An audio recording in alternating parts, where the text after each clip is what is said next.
Welcome to another edition of the Noles podcast. I'm your host, Gregory McCoy. This podcast is by a fan for fans. I am not a journalist. I am not a reporter. I am not an insider. I do not work for a website. The majority of my content comes from me, in my opinion. Other information comes from the internet. There's a lot of hypocrisy in college football when it comes to money. And I got a couple different topics I want to talk about. Some college football, some pro. But the hypocrisy in college football, to me, and when it comes to the money, is that it's okay for the universities to chase the bag.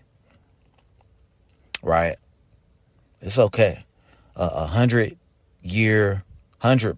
year conference can be dissolved over money.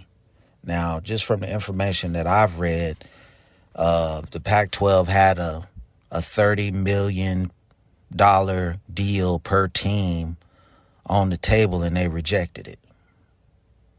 Now, in the last 10 to 15 years, what has the Pac-12 done to warrant, I guess, being one of the highest paid conferences in terms of TV money in the nation, in the country? So the conference has dissolved because of greed. And I say the hypocrisy because you have the NIL and these football players, quotation student athletes, trying to get money, and they're villainized. They don't love the game. They're cheating and blah, blah, blah. You're making all this money because of them. You're making the TV money because of them. And you're not even directly paying these guys. They're actually going out on their own and getting money, whether it be from endorsement deals, collectives, whatever, commercials. And it's insane. But, if that report that I read about the TV deal with the four-letter network is true and the Pac-12 turned it down, I feel like the Pac-12 got what they deserve.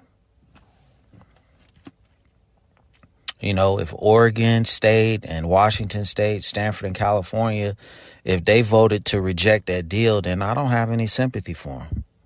Because that conference could still be together now.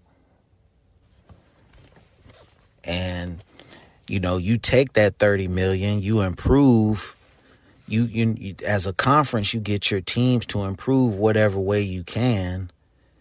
And you put a better product out there, make the college football playoff a couple of years. Who knows? But the Pac-12 really hasn't been relevant since the Reggie Bush years. Let's be honest. I know Washington got in the playoff one year and got smoked by Alabama, but that's really it. So I don't like the conference realignment stuff, but like I said on the previous podcast, it doesn't matter to me, right? The games that I would like for Florida State to keep is really Florida Gators, Miami Hurricanes, and to a lesser extent, the Clemson Tigers. But even if I don't get those games, I wouldn't care. It would suck not being able to play your rivals, but, at the end of the day, it's football. I just want to see games. Like, I don't care what conference they're in. I don't care who they play. I don't have any allegiance to any conference. But, the networks control this thing.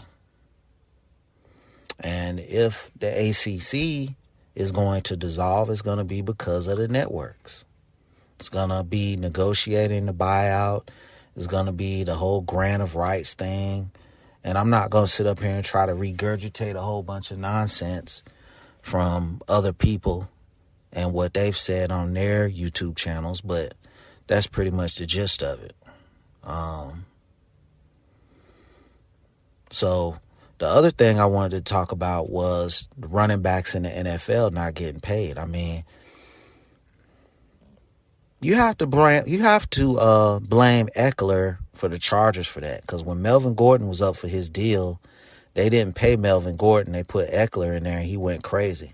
And then that's just a blueprint for the league now. You know, why sit here and pay a guy 15 to 20 million a year when I can go undrafted at the running back position and maybe get the same or better production? I think if you're going to play running back in the National Football League in this day and age, you're going to have to be in the Deebo Samuel type mold. You're going to have to be able to run routes. You're going to have to be in the Christian McCaffrey type mode. You're going to have to be able to run routes. You're going to have to be able to play wide receiver. Then you'll get your money. But I think the days of just being a running back, getting the ball 25 times a game and, you know, ground and pound, I think those days are over. I really do. I think you're going to have like a hybrid type thing at that position going forward, because the league has pretty much said that they're not going to pay people, or pay that position, I should say. And whatever. Adapt and adjust. I mean, if they don't want to pay you for being a running back, like I said, you have to mold your game so you can get paid. That's really what it comes down to. You know, somebody like I said, Deebo Samuel or Christian McCaffrey. That's really the mold that you have to go after or imitate. There was something else I wanted to talk about. I can't really think of it.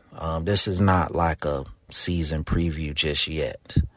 I haven't really done any research on LSU, but I did see that the four-letter network had them at a 68% chance of winning, which I think is, you know, absolutely ridiculous. Maybe last year you could have had that percentage, but I think at best it's a pick 'em.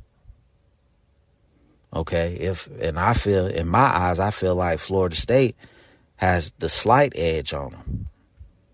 I don't see how LSU is a 68% favorite, but whatever, man. At this time of the year, people are just saying stuff to get views. They're saying stuff to get reactions, and that's just the culture that we live in now. That's just the day and age that we live in now. Say something crazy, go way out in the outer space with your take just to get attention. And I'm not going to do that. I refuse to do that. You know, just saying outlandish things to get attention or reaction or whatever for social media. I'm not doing that. I've said many a time I started this podcast as a hobby. I never looked at it to try to be famous or make money. It's just, I love football. I love college football. I love pro football. And that's why I do it. I know most of the time I only talk about Florida State. But you know, that's the name of the podcast. So I feel like they should be the primary thing that I talk about. I just don't know, man. I just, you know, I listened to a show day before yesterday, and they was just saying that the realignment in college football, conference realignment, has been going on for the last 30 years. And, you know, I did my research on that, and yeah, it's pretty accurate. I guess, you know, the TV networks have always pretty much ran this. And I'm not some kind of traditionalist, but, you know, I am into rivalries. I like rivalry games. I miss Nebraska, Colorado. I miss Texas, Texas A&M. You're going to lose a lot of I say the Pac-10. I hate saying the Pac-12, but you're going to lose a lot of those rivalries. You're going to lose Oklahoma State. You're probably going to lose Oregon State. And I just hate that, the TV networks get to do this. But, it is what it is. But like I said earlier in the podcast, I just hate the hypocrisy. The only time that these schools, these universities, and the NCAA want to work together is to make sure that the athlete doesn't get paid. Heaven forbid the athlete gets a slice of the pie. But as long as it's just the universities and the NCAA fighting over the money or competing for the money, it's all good. And that's just the hypocrisy. We just need to come to the realization that college football is pro football now. We just need to, on a minor league level. It's not the NFL, because the NFL, they handpick the best of the best to be on their team. Most of the teams do that. Some teams don't do a good job of that, but that's another story for another day. But it's crazy. And then once they open up the NIL floodgates and they seen that, hey, these guys are getting paid, we need to limit this. It's cheating. No, man. How is it cheating? Okay, get your money up. You want to attract, it's just like anywhere else in this country. If a job is paying more money and has better benefits and better atmosphere, and it's just better than your current job, there's a pretty good chance you might take that job. Same thing with college football.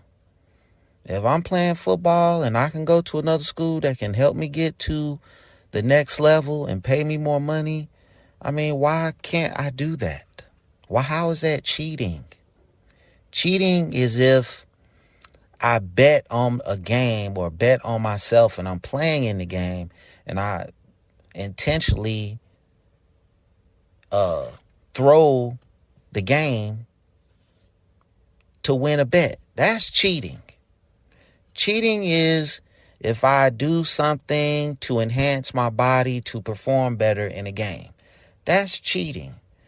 If I use equipment that is outlawed by college football, that's cheating. If I intentionally try to injure somebody, that's cheating. So I like I said, man, it's just a lot of hypocrisy in this sport, and I just wish that one, I want these guys to get paid. They deserve it. It's not fair that they have to settle just for a college education and not get a slice of the pie. Two, the networks have ruined college football. They want this thing to go to an NFL type model. That's what it is.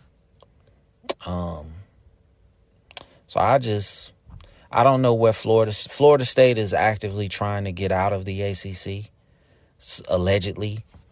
I think they're just trying to get a bigger slice of the TV money for that conference, which I don't think they deserve. I think if Clemson was saying this, I think it would be justified. But Florida State, you haven't done nothing since 2015. This is almost 8 years. You ain't done nothing. You've had one good season in the last 8 years, and now you want to toot your horn about a bigger slice of the pie. Where was this, 3 years ago, 2 years ago? You couldn't stand on that. So you You waited until, which is smart, you waited until you had a decent season, and then you're trying to capitalize on that decent season. I can dig it. I can dig it, but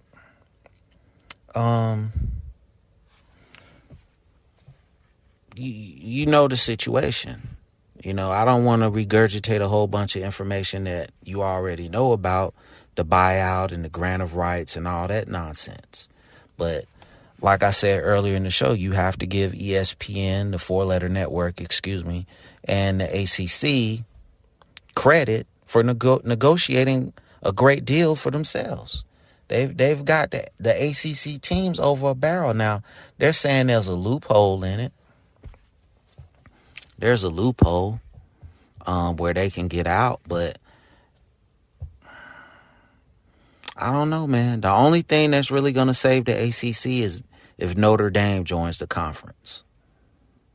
That's really what can save the ACC, because, ESPN and Fox would look at that and say, hey, this is a very attractive conference with the ACC. with Notre Dame in it. That's really the only thing that's going to save these guys.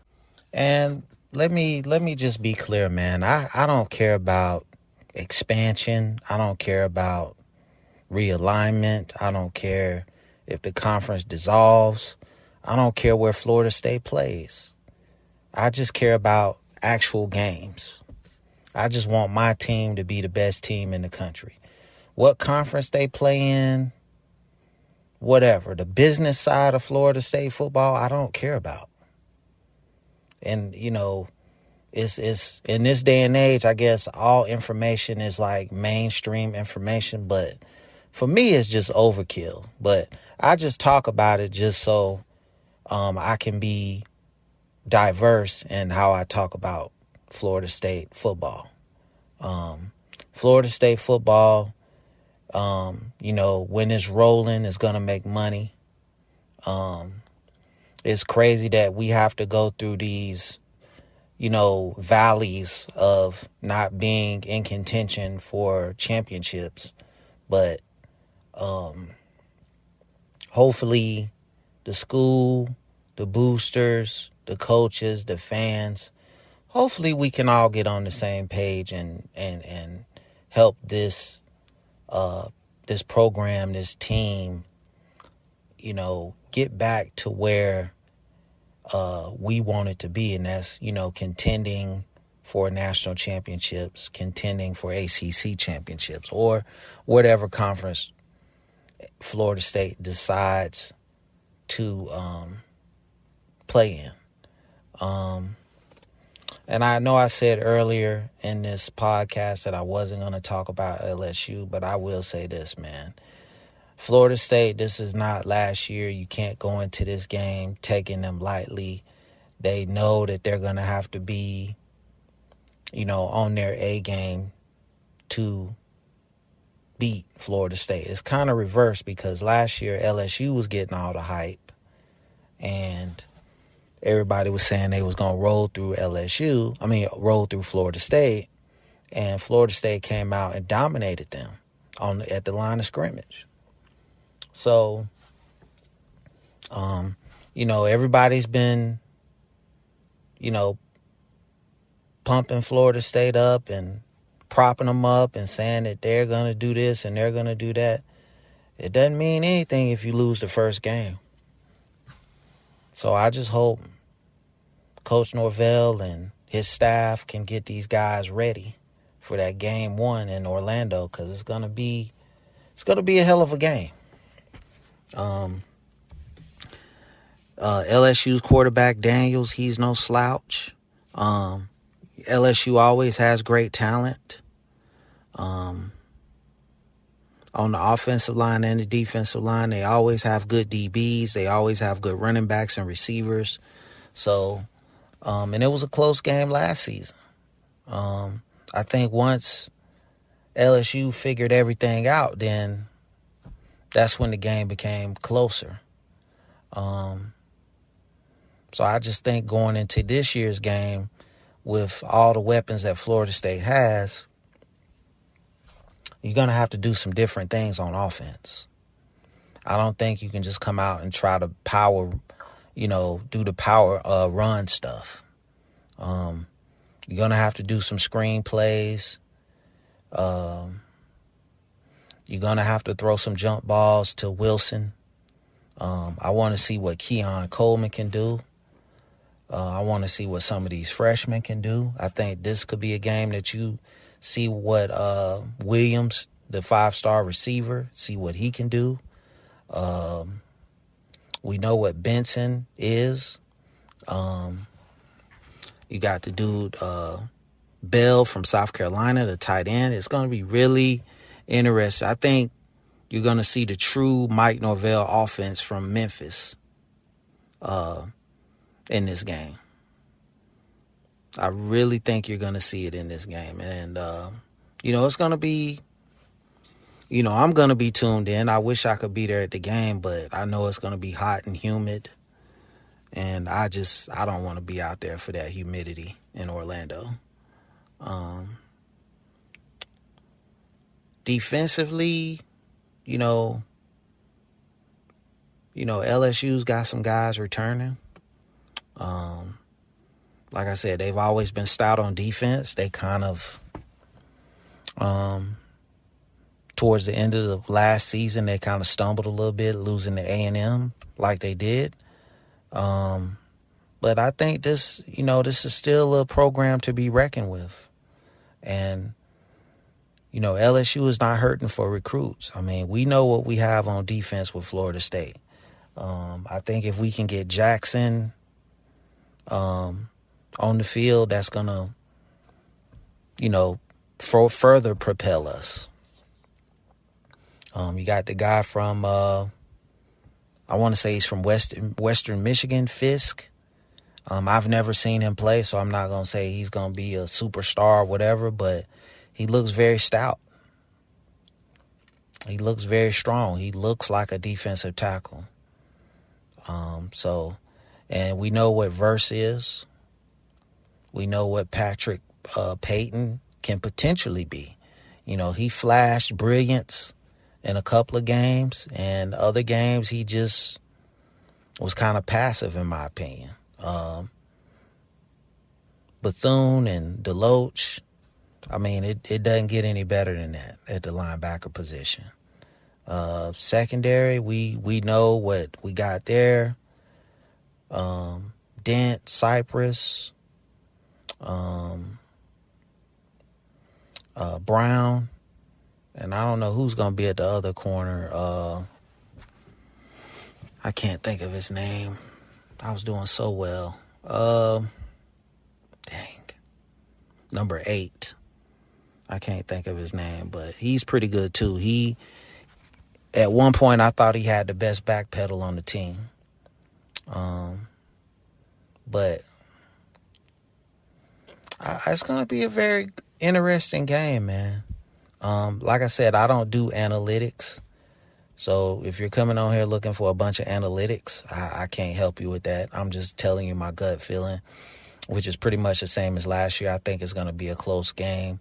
I'm saying 24-21 Florida State, just like last year. I think the talent, I give Florida State the slight edge in talent. But even with that, I think Brian Kelly is a offensive guru, and he's gonna scheme up something. He's good at adjustments within the game. He did that a lot at Notre Dame, adjusting within the game, and I think it's gonna be a close game. Mike Norvell, on the other hand, kind of iffy on adjustments. So, I just think if Norvell gets out there and he's calling a great game and LSU counters and your stuff stops working, you got to be able to make adjustments.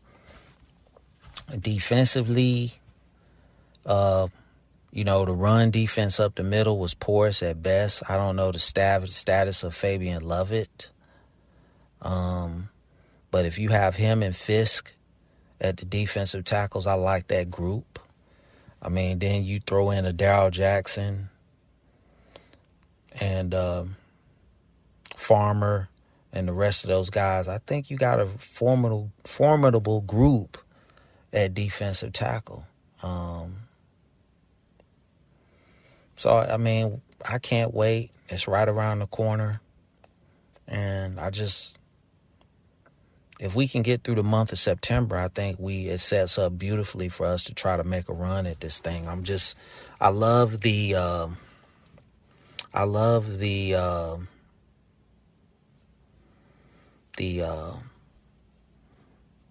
expectations. I love the hype. I love it, man. It's nice to have that again. So I'm never going to come on here and say, stop being excited. But I just think it from a fan perspective, you kind of setting yourself up for failure, because it is the potential that this could be a bad season. I don't think it's going to be, but the potential, anything can happen when you when you line it up on any given Saturday, or in this case, Sunday. So I'm very excited to see what happens in this game. I'm very excited for the month of September. I think it sets up beautifully if we can get out of September. I think realistically, if we can get past these first 4 games, I think we might be all right. I think we can, make an ACC championship run or a playoff run. But it's all about this first month of the season. So, the player that I'm really anxious to see is this guy, Hakeem Williams. 5-star, ultra talented. I really want to see what this kid can do, man. But all the receivers are like giants. So that tells you Mike Norvell likes big receivers. I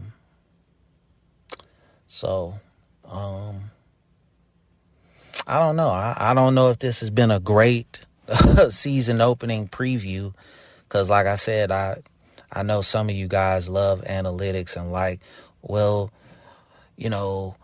he averages this much and he had these many attempts, and in this situation he's going to do this, and in this situation he's going to do that. I'm not that into it, bro. I'm not. I'm a average Joe fan that watches these games. Then I just come on here and give you guys my opinion. Sometimes I do go on a rant about analytics because I just think it's geek stuff, and I'm partially a geek myself, but in any case, I mean, we're on the cusp of another football season here, college and pro, and I mean, it's just a great time. If you're a football fan, this is like Christmas Eve if you celebrate that. It's like, just when you're opening that package for like a new gaming system or a new game, it's just that kind of excitement. And, I love football, man. It's just something about it.